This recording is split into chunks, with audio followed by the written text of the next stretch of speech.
आज आंतर्जातिक योग दिवस रे आपण मानकु समस्त को हार्दिक अभिनंदन शुभेच्छा।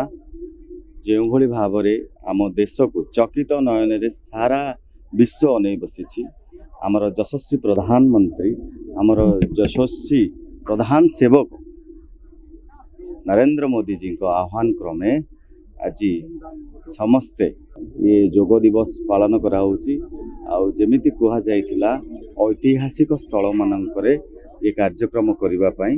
तेणु आज दिन रे ये महाकलपड़ार बत्तीघर पंचायत रे बत्तीघर होची आमर एठी लाइट हाउस होची। यह गोटे ऐतिहासिक स्थल। एठी आमे समस्ते सब कार्यकर्ता पिला माने समस्त युवबंधु समस्त वयस्क मुरबी ता सहित मध्य प्रशासनिक स्तर रे कलेक्टर महोदय भी आसिथिले।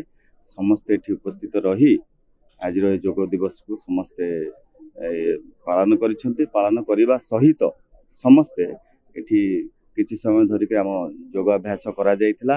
एठी गुरुजी गुरुमा समस्ते थिले जे कि समस्त प्रकार शिक्षादान करैले।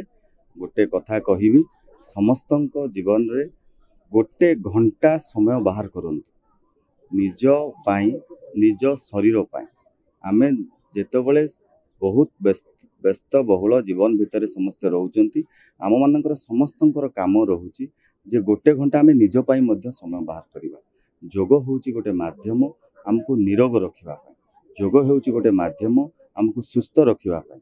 योग होउची गोटे माध्यम जोथिरे आमे जदि निजे सुस्थ रहिबा ताले परिवेश सुस्थ रहिबो ताले भलो काम करि पाई। एई जो वार्ता प्रधानमंत्री जो देइछंती तल स्तर रे पहुंचेबा पाई समस्त जनसाधारण समस्त छोट छोट पिला मानक पाखरे पहुंचेबा पाई। समस्ते मध्य आज समस्त बहुत खुशी अछंती। ए योग दिवस रे समस्त बहुत बढ़िया भाव आपण देखुथिबे एटी प्राणायाम योगाभ्यास करूथिले। सब आगामी दिन रे समस्ते सुस्थ और निरोग रहंतु यही कामना। जेहेतु 21 जून को हमर पूरा नेशनल लेवल रे योग आमे योग डे सेलिब्रेशन करूची। आज हमर महाकालपाड़ा एरिया रे बत्तीघर एरिया रे आमे योग करिले।